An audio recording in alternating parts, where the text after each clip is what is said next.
Здравствуйте, дорогие девятиклассники! С вами Симакова Дарья Андреевна. Приветствую вас на телеуроке русского языка.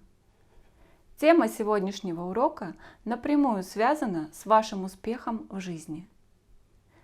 Сочинение рассуждения на общественно значимую тему. Человек, мыслящий здраво, корректно и аргументированно доказывающий свою точку зрения, всегда будет востребован на рынке труда. А умение разобраться в вопросах, которые волнуют общество, поможет правильно определить вектор своего развития. Убедила? Тогда идем вперед, к успеху. На какие вопросы мы найдем ответы в ходе урока? Каковы особенности сочинения рассуждения на актуальную для общества тему? Как выстроить аргументацию в рассуждении? Заменит ли дистанционное образование традиционную школу? Какая же тема вот уже полгода волнует всех не только в Кыргызстане, но и во всем мире? Думаю, вы согласитесь, что в последнее время чрезвычайно актуален для многих вопрос: заменит ли дистанционное образование традиционную школу? Дистанционное образование уже стало частью нашей жизни, здоровой жизни, кстати. И эта ситуация с вирусом протестирует готовность. Потому что у нас давно уже используются различные модели дистанционного образования. Уже давно эти платформы образовательные существуют, мы адресуем к ним учеников. И скайп-сеансы, есть онлайн-гимназии, где обучение полностью на этом построено. Но элементы дистанционного обучения уже внедрены. Я уж не говорю про целую программу такую многолетнюю, как электронная школа. Однако мнения в обществе по этому вопросу очень разные. Одни говорят, что дистанционное обучение – панацея от всех бед. Другие категорически отказываются от нового вида образования. А что думаете вы? Для того, чтобы сложить объективное мнение по этому вопросу, нужно рассмотреть все «за» и «против». Начертите в тетради Т-схему, то есть разделите лист на две части. Одну колонку озаглавьте «за», другую «против». И кратко запишите в каждую не менее 3 суждений в защиту своего мнения.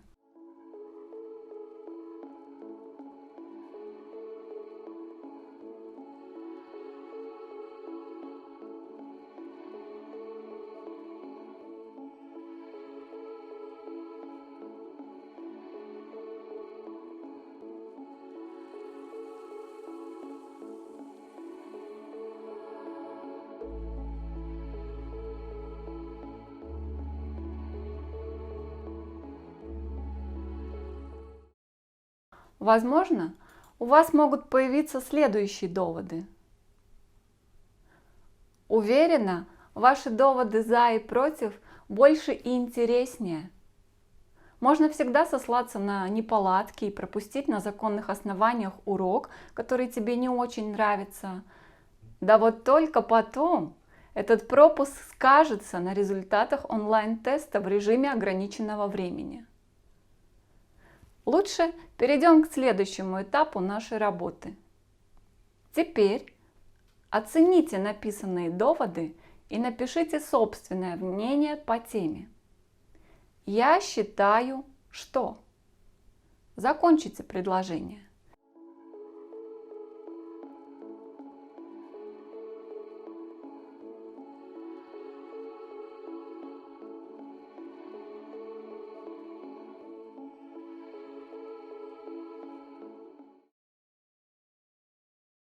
Исходя из смысла вопроса, мы можем получить 3 варианта ответа. Посмотрите внимательно на экран. Итак, вы сформулировали тезис своего рассуждения. Это его основная мысль. Она должна стать стержнем вашего сочинения. Сформулированный тезис должен понятно отражать позицию автора. Вспоминаем, что должно следовать дальше в сочинении и рассуждении.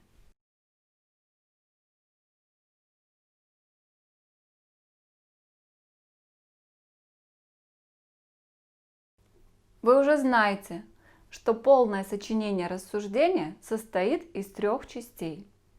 Первая – тезис. Мысль, суждение, положение, которое требуется доказать. Вторая часть – аргументация. Система аргументов и контраргументов. Логичные доводы, факты, примеры из жизни, статистика, высказывания экспертов в данной сфере деятельности. И третья часть – вывод, обобщение сказанного, прогнозы, рекомендации. Обычно достаточно для школьного сочинения 3 убедительных аргументов.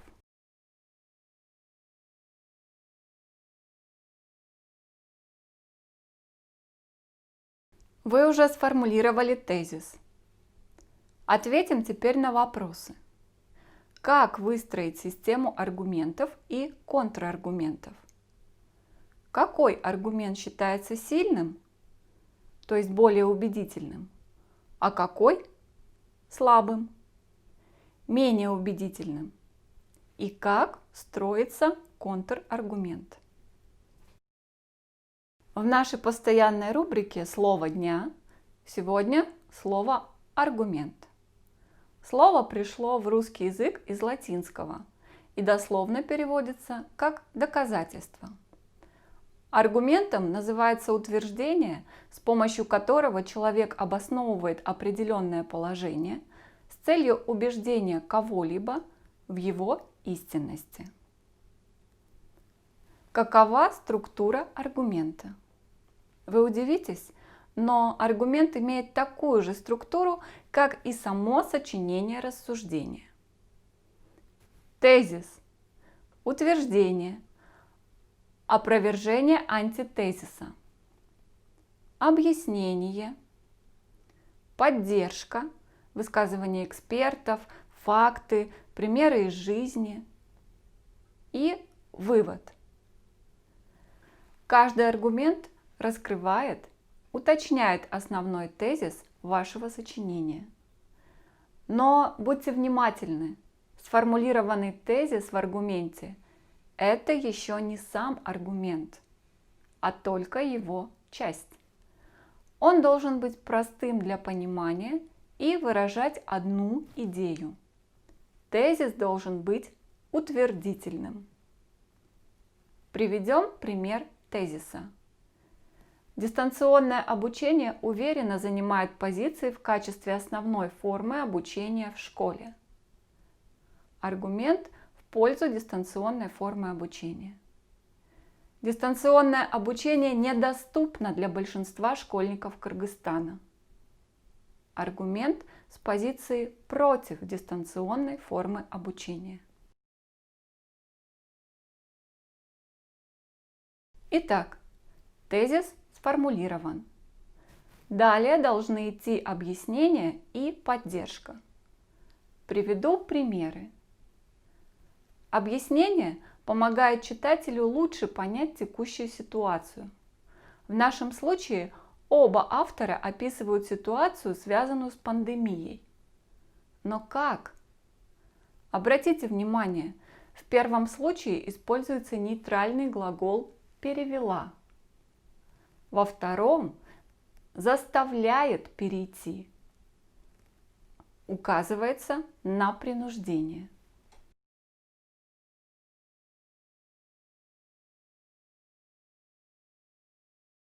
Теперь посмотрим, какова система поддержки. В первом случае прямая цитата и ссылка на источник. Во втором пересказ информации со ссылкой на источник.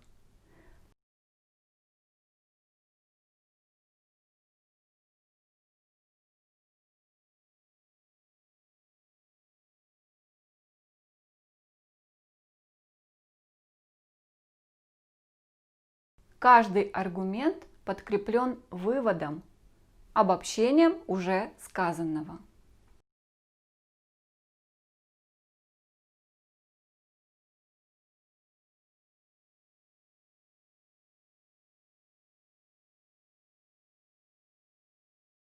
Таким образом, вам необходимо выстроить свои аргументы в защиту основного тезиса сочинения рассуждения.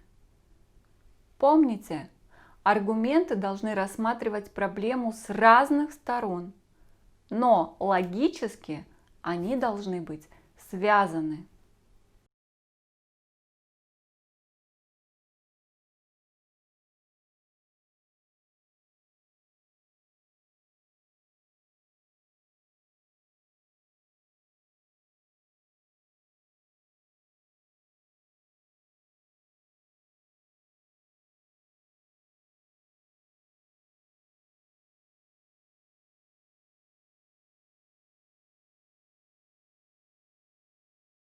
Какие языковые средства помогут связать части вашего сочинения рассуждения? Сделайте снимок этого слайда и воспользуйтесь приведенными примерами при написании своего сочинения. Обратимся к факту высказыванием кого-либо, научным данным. Достаточно привести такой пример. Это можно доказать следующим образом. Подтверждением сказанному может служить следующий факт. Приведу еще один пример, доказывающий мою точку зрения. В этом легко убедиться, обратившись к, например, допустим, по свидетельству кого-либо, предположим, так как, потому что, во-первых, во-вторых, в-третьих и так далее.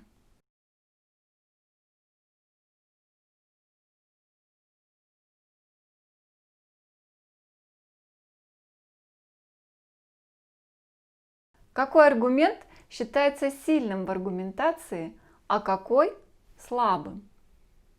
Данный слайд демонстрирует не только сильные стороны аргумента, но и перечисляет варианты разнообразия аргументов. Факты из жизни, ссылки на источники информации, эксперты, законы, публичные заявления, статистика.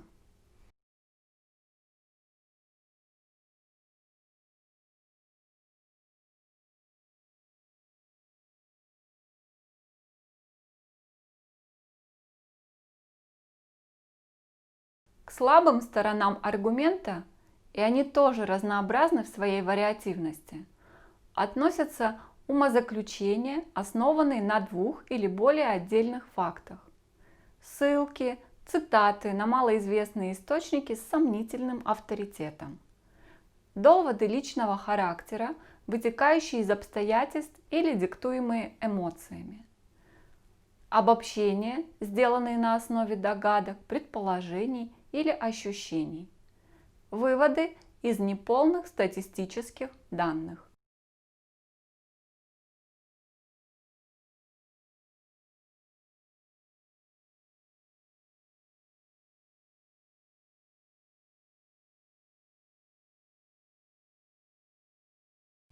Часто выступающие, отстаивающие свою точку зрения, некорректно ведут спор и приводят несостоятельные аргументы.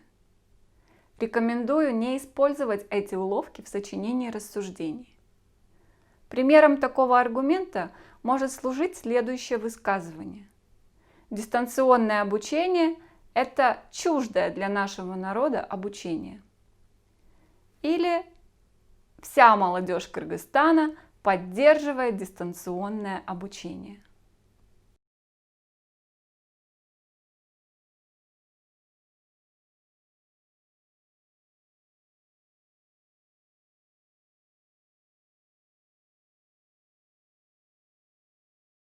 Что такое контраргумент? В системе аргументации грамотно построенный контраргумент, содержащий объяснение и поддержку, обычно ставится в конце.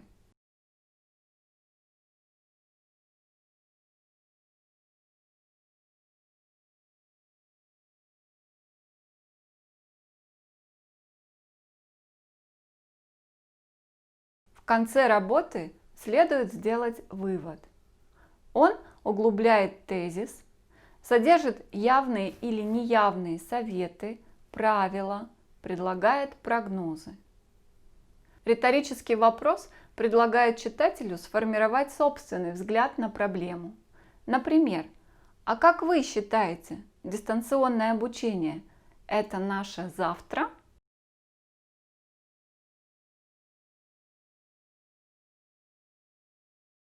Помните, при оценивании вашей работы учитель будет учитывать четкость сформулированного вами тезиса, логичность и стройность аргументации, а также доказательный вывод, расширяющий утверждение тезиса.